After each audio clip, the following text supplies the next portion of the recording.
திருச்சிற்றம்பலம். தினம் ஒரு திருமந்திரம். திருச்சிற்றம்பலம். எல்லாம் அறியும் அறிவுதனை விட்டு எல்லாம் அறிந்தும் லாபமங்கில்லை. எல்லாம் அறிந்த அறிவினை நான் என்னில் எல்லாம் அறிந்த இறையெனலாமே. திருச்சிற்றம்பலம். சிவபெருமான் திருவடி உணர்வு ஒருவருக்கு திருவருளால் கைவருமானால் பகலவன் ஒளியில் தடையின்றி எல்லாவற்றையும் வெளிப்பட காணுமாறு போன்று அகத்தும் புறத்தும் எல்லாவற்றையும் எளிதில் இருந்த இடத்திலிருந்தே அவர்கள் காண்பார்கள்.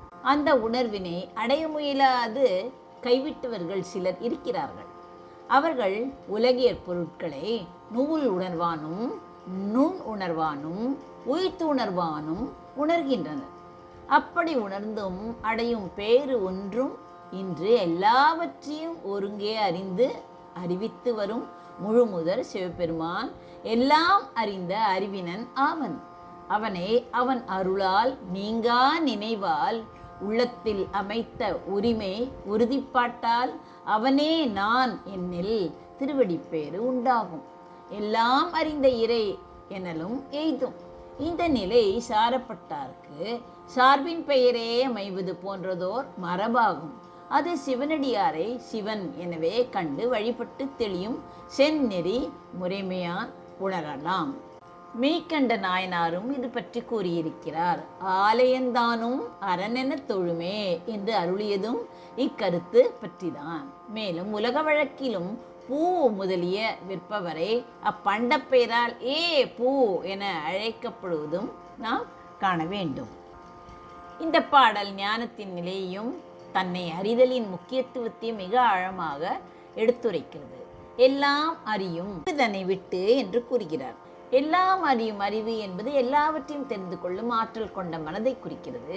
உலகியல் விஷயங்களையும் புலன்களால் உணரக்கூடிய அனைத்தையும் அறியும் அறிவை இது சுட்டுகிறது.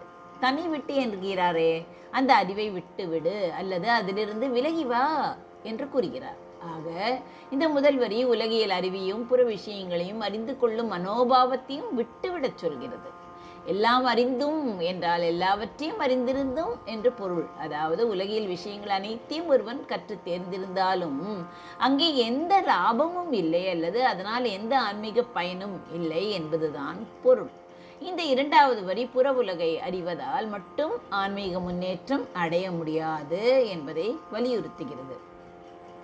எல்லாவற்றையும் கடந்த அறிவை அல்லது தூய அறிவை குறிக்கிறது அடுத்த வரி. இது உலகியல் அறிவுக்கு அப்பாற்பட்ட ஆன்மாவின் உள்ளார்ந்த ஞானத்தை குறிக்கிறது.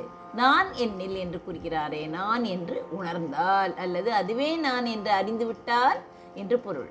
அந்த தூய அறிவே தன்னுடைய உண்மையான சொரூபம் என்று உணர்ந்தால் என்றும் கொள்ளலாம். இந்த மூன்றாவது வரி உலகியல் அறிவை தாண்டி தன்னுடைய உள்ளார்ந்த தூய அறிவை உணர்ந்தால் என்ன நடக்கும் என்று சொல்கிறது. எல்லாம் அறிந்த இறை, எல்லாவற்றையும் அறிந்த இறைவன் என்று பொருள். ஆகலாம் அல்லது ஆக முடியும் என்று பொருள். இந்த நான்காவது வரி ஒருவன் தன்னுடைய உள்ளார்ந்த தூய அறிவை உணரும் போது அவன் எல்லாவற்றையும் அறிந்த இறைவனை போன்றே ஆக முடியும் என்ற உயர்வான ஆன்மீக நிலையை சுட்டி காட்டுகிறது. மொத்தமாக இந்த திருமந்திர பாடல் உலகியல் அறிவை விட்டுவிட்டு தன்னுடைய உள்ளார்ந்த தூய அறிவை உணர்வதன் முக்கியத்துவத்தை வலியுறுத்துகிறது. புற உலகை எவ்வளவு அறிந்திருந்தாலும் அதனால் ஆன்மீக பயன் ஒன்றும் கிடையாது.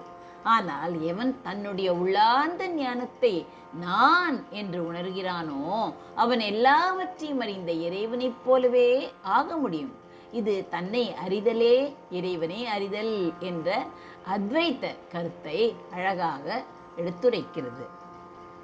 சுருக்கமாக சொன்னால் புற அறிவை துறந்து அக அறிவில் நிலைத்தால் இறைவனோடு ஒன்று கூட முடியும் என்பதை இந்த பாடலின் சாரம். மிக ஆழமான தத்துவத்தை எளிய சொற்களில் விளக்கியிருக்கும் இந்த திருமந்திர பாடல் மிகவும் சிறப்பாக இருக்கிறது. எல்லாம் அறியும் அறிவுதனை விட்டு எல்லாம் அறிந்தும் இலாபம் அங்கு இல்லை.